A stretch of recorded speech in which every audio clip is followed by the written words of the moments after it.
Are you looking for a new small city car but not quite ready to go full electric yet, or even hybrid? Then look no further than Toyota's new Aygo Cross, a super small little hatchback. So let's crack on with the review. Hey up, welcome back. As you've just seen, we are out today having a look at Toyota's offering into the little A segment, and it's a little A segment crossover that they have, and that is the Toyota Aygo Cross. Now, as you've seen from outside, the colour is absolutely great. It's very vibrant indeed. Now, they've got the colour choices from different spices. This one is ginger. There's also cardamom and chili red and things like that. They're all really deep, bright colours. And I think for the sort of market that they're going for with these, who they're marketing it for, it really stands out. Obviously this ginger, it's really nice. We are in the Edge, which is sort of mid-trim level. Obviously you have your Pure, and then top spec range you have the, what's it called again? It's the Exclusive, and then there is a limited edition which comes in cardamom green. And obviously you get the orange highlights and the matte black alloy wheels and things like that. Whereas with this Edge, it's in the middle. The tech that you get with it is absolutely fab. It's really high spec, which we'll go through shortly. Driving wise, I think it's absolutely fantastic. The steering is really, really light, which is what you'd want with a little city car. But it's not just light, it's really nicely weighted too. You do get a little bit of weight in it, and you get some decent feel through the steering wheel.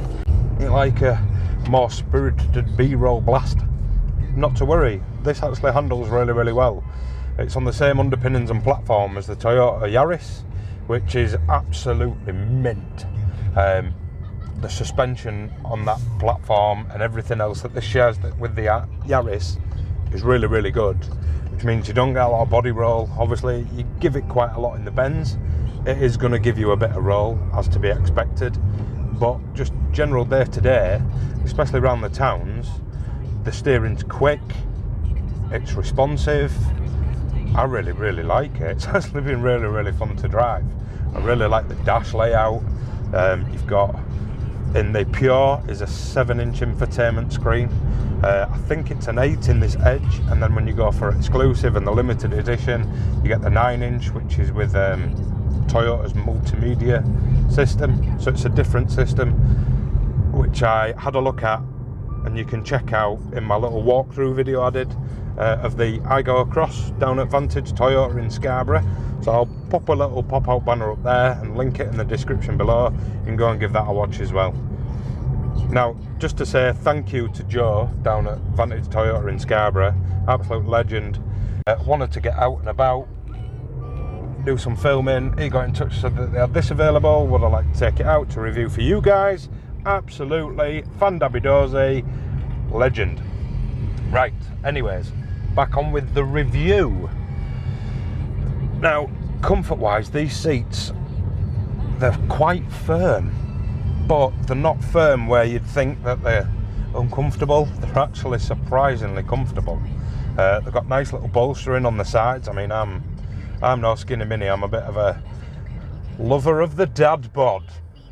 That is me. Yeah, hugs me nicely. It's really comfy.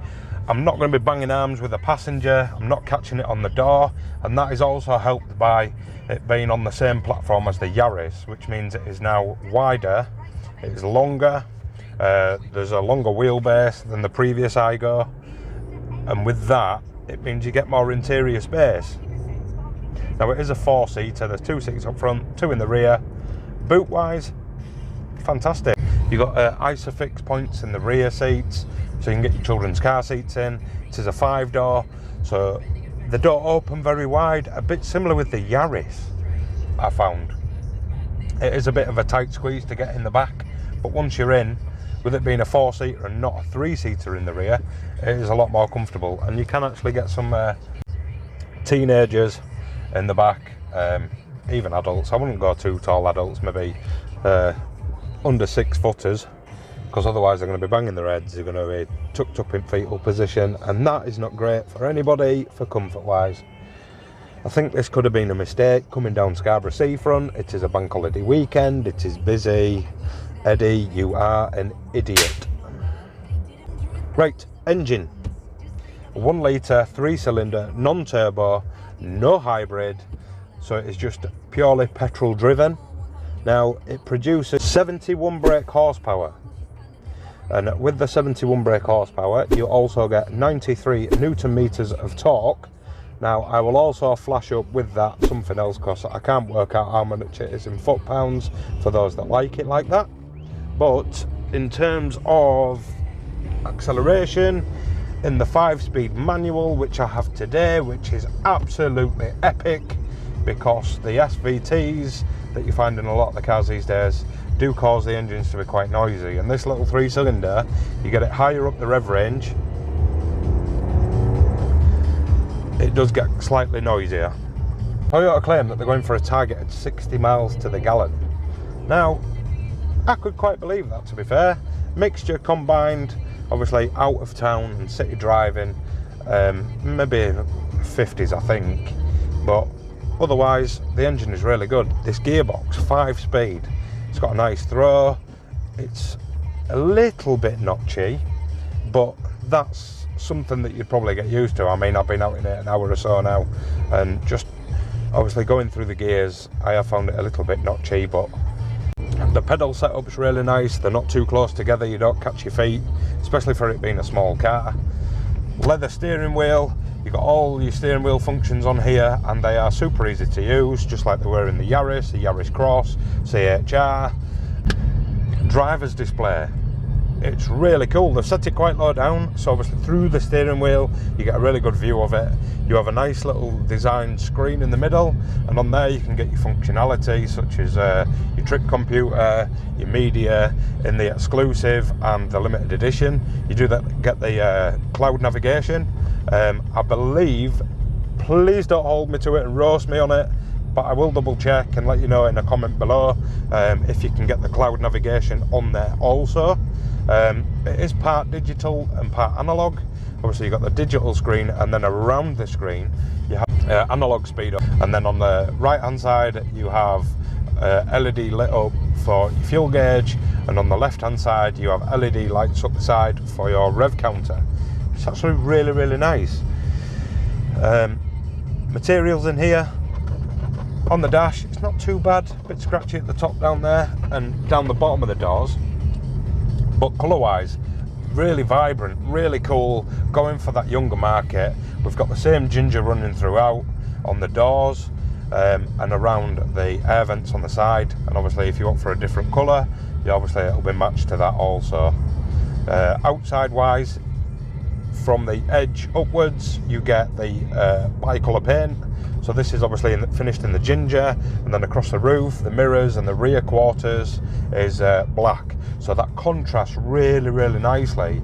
And with it, I'm going for a crossover sort of look in this segment with such a small car. You get the chunkier wheel arches and little bits and bobs on the exterior, just makes it look a bit more chunky. Altogether it ties in really nicely and it looks fantastic. I mean, in the Scarborough sun today, I mean, thank you beautiful Scarbados. It really, really pops in the sun. You do have a lot of manoeuvrability in the steering wheel. I'm currently driving it, so I shall not, but here you go. There is me demonstrating the reach and adjustability in the steering wheel, adjustability in the seat. It is manual, not electric. I mean, come on, it's an Aygo. So, pricing. Yes, the prices. The prices start from as little as $14,795 for a new car. For me, I find that is a very competitive price. But yeah, I mean, in this sort of segment, it's a low price. The finance options through Vantage Motor Group are absolutely brilliant. I'll link it in the description below. So if you are a youngster looking for a new car, or you're looking for a little city car, then go ahead and check it out, and check out how much obviously they are on their finance options.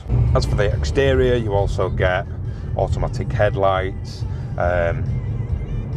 This has the parking pack on it, which gives you the front and rear parking sensors and a reversing camera. I shall pop a little box up here with how much extra that is. I mean, the price, back to the pricing. This Edge comes in at, for the manual, you're looking at 16,495. Sub 17 grand for a car with this kit, this tech. It looks as good as it does. I mean, can't quite believe I'm saying it about an Aygo, but it looks really, really good. It's fantastic. All the way up to the limited edition, which comes in just over 20 grand. You can get it in an SCVT automatic. The pricing on them comes in just under £1,000 over each price that I've just mentioned. So obviously they are a bit more expensive with the CVT, but they are a bit more economical, and the 0 to 60 time is a little bit quicker in the CVT, and mind you, 0.1 of a second quicker. Yes, ladies and gentlemen, going for an SCVT, you can get 0.1 seconds quicker than a manual. Amazing. But anyways, back to the review. I'm waffling. I'm in a random mood. I'm giddy. I'm excited. Like I said, it's been 2 weeks in the house, out and about with my 5 daughters. Oh, I'm ready for some peace now that they're back at school, and ready to get out and do what I love, which is making content for you. Yes, amazing. I don't know what else there is to cover. Wheels. 18-inch alloy wheels on the Edge, and the exclusive and the limited edition. The limited edition does come with matte black alloy wheels. On the Pure, it is only 17-inch alloy wheels, which isn't too bad. Still looks good. Fills the arches nicely, to be fair. They've got it set up really nicely with the ride height, I think. So, I want you guys to do something. We are over 500 subscribers. We have got the community tab, so I have been posting in there. So if you want updates behind the scenes and everything on the channel, don't forget to check out the community tab there. The channel's going really well. Hopefully I can get some more exciting things to come for you. I do have a few things in the pipeline. I have got a phone call to make next week, and it means travelling away from Scarborough to somewhere else, but all will be revealed soon. Mysterious. But yes, so as always, let me know in the comments below what you think of the Aygo Cross. Do you think it looks cool and funky like I do? Would you get one for your children if you're a parent looking for a first car for the kids? Would you consider one for yourself, for your wife maybe, or yourself just to tool around town in? And what else? If you're new here, welcome. Please do go ahead and subscribe below. Turn on that bell notification, then you know exactly when there's another video out. I do try and get them up every Wednesday at 6 PM. Yeah. So, as always, Yorkshireman, see there.